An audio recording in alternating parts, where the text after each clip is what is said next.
Jadi selain mujizat air, di 17 ini perang gitu.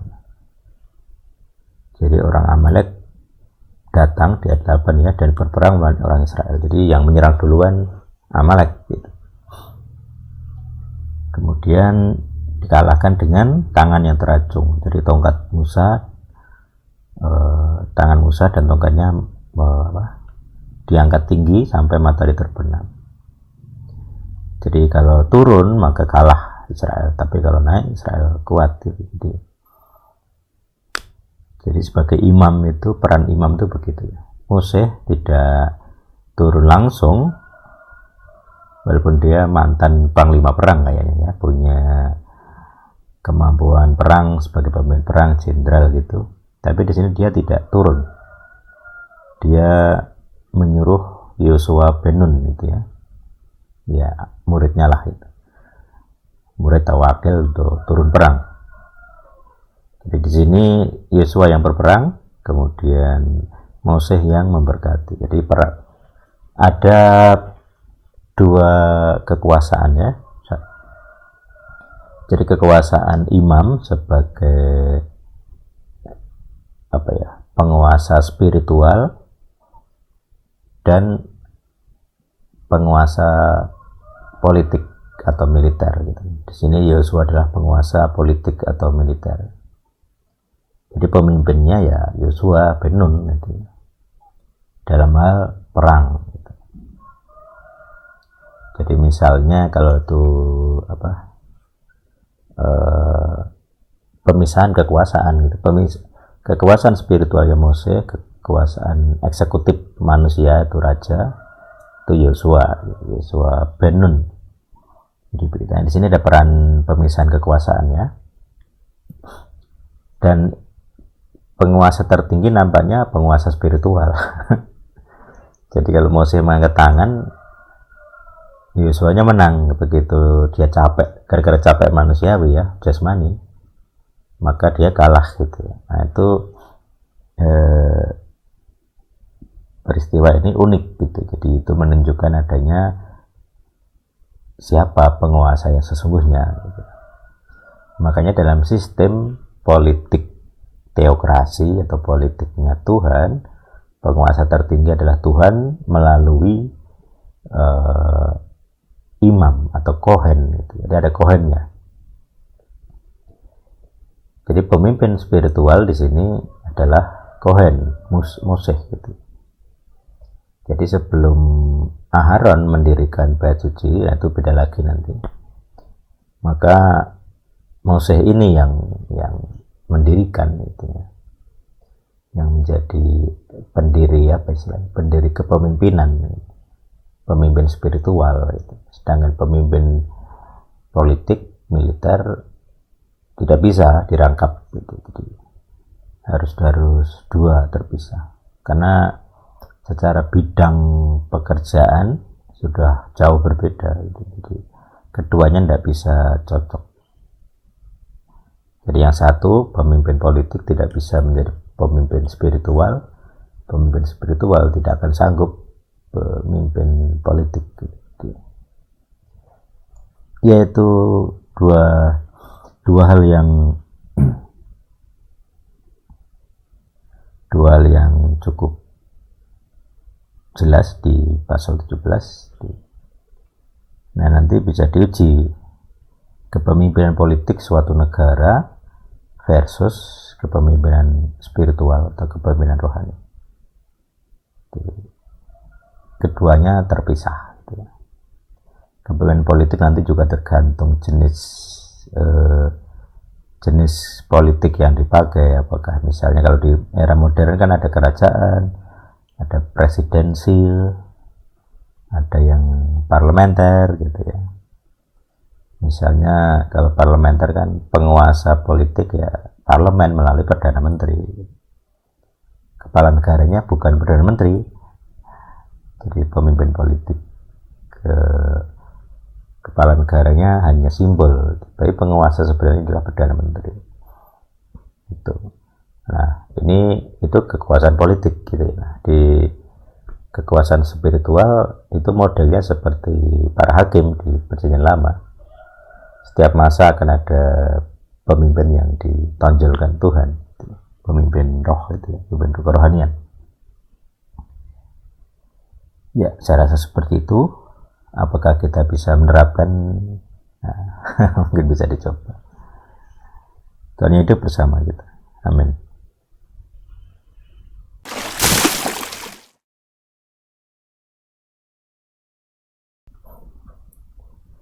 Shalom Aleichem, kita berjumpa kembali dalam Translation Diary.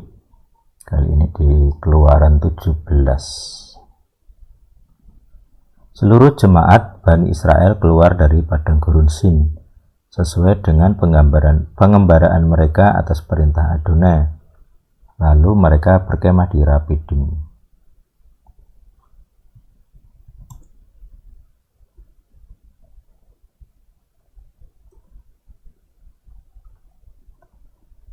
Tetapi tidak ada air untuk minum bagi umat itu.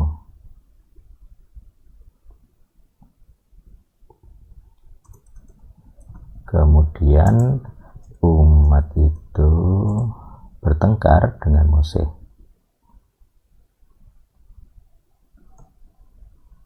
Dan berkata, "Berilah kami air maka kami minum."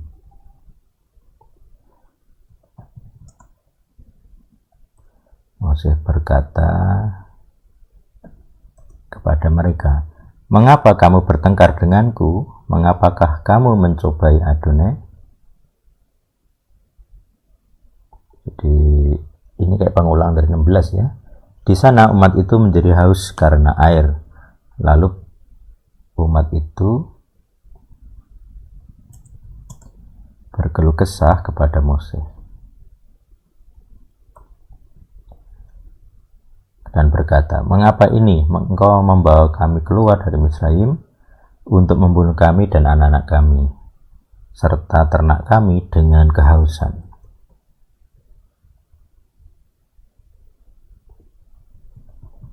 Mose berseru kepada Adonai, katanya,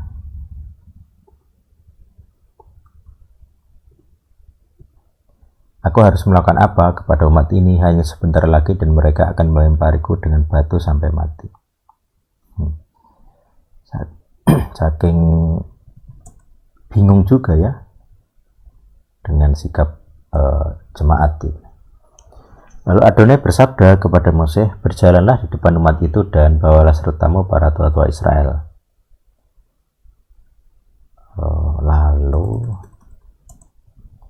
Lalu bawalah tongkatmu di tanganmu.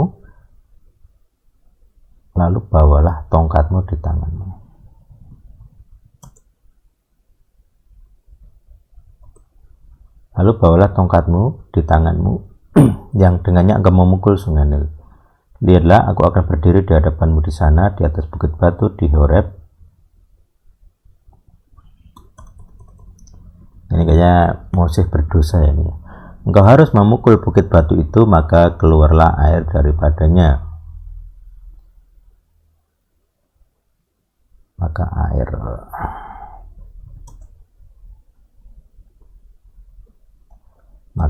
air keluar dari dalamnya dan umat itu pun dapat minum. Lalu Mose melakukan seperti itu di depan mata para tua-tua Israel. Dan dia menyebut nama itu Masal dan Mariba. Nanti kita cek nama-nama. Dia menyebut nama itu, tempat itu Masal dan Mariba oleh karena pertengkaran Bani Israel. Dan oleh karena pencobanya terhadap Adonai dengan mengatakan, "Apakah Adonai ada di tengah-tengah kami atau tidak?" Oke, ini beda topik lagi ya. Orang Amalek datang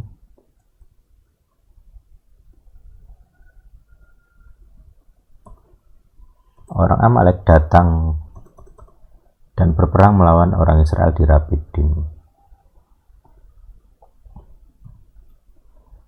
Lalu Mose berkata kepada Yosua,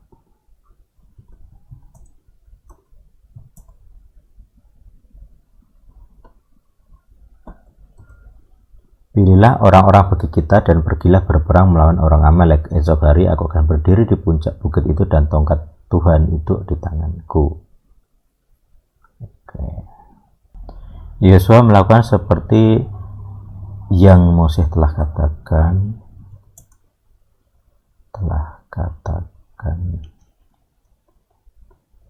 kepadanya untuk berperang melawan orang Amalek. Lalu Moses, Ahar, dan Hur naik ke puncak bukit. Oke.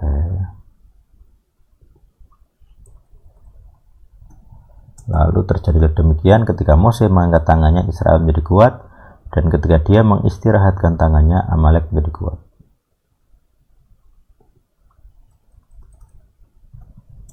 Maka tangan Moses pun menjadi berat, maka mereka mengambil sebuah batu dan meletakkan batu itu di bawahnya, dan duduklah dia di atasnya. Lalu Aharon dan Hur menyangga kedua belah tangannya dari sisi yang satu dan dari sisi yang lain. Maka kedua tangannya pun tetap terangkat sampai terbenamnya matahari.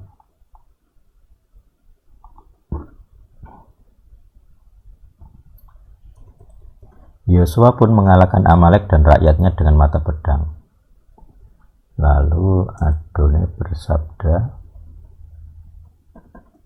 kepada Moses, tuliskanlah hal ini ke dalam sebuah kitab sebagai tanda peringatan dan taruhlah di dalam telinga Yosua bahwa aku akan menghapuskan sama sekali ingatan akan Amalek dari bawah langit.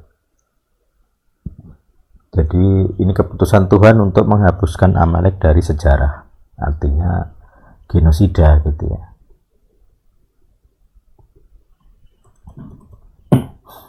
Moses pun membangun sebuah misbah dan dia menyebut namanya Adonai Nisi. Itu cari sendiri artinya.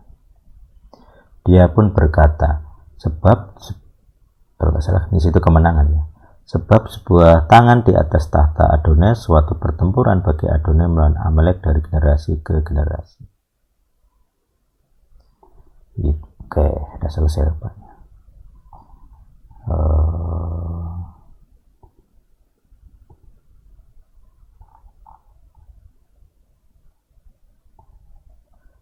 Jadi kemenangan melawan Amalek ya di sini ya.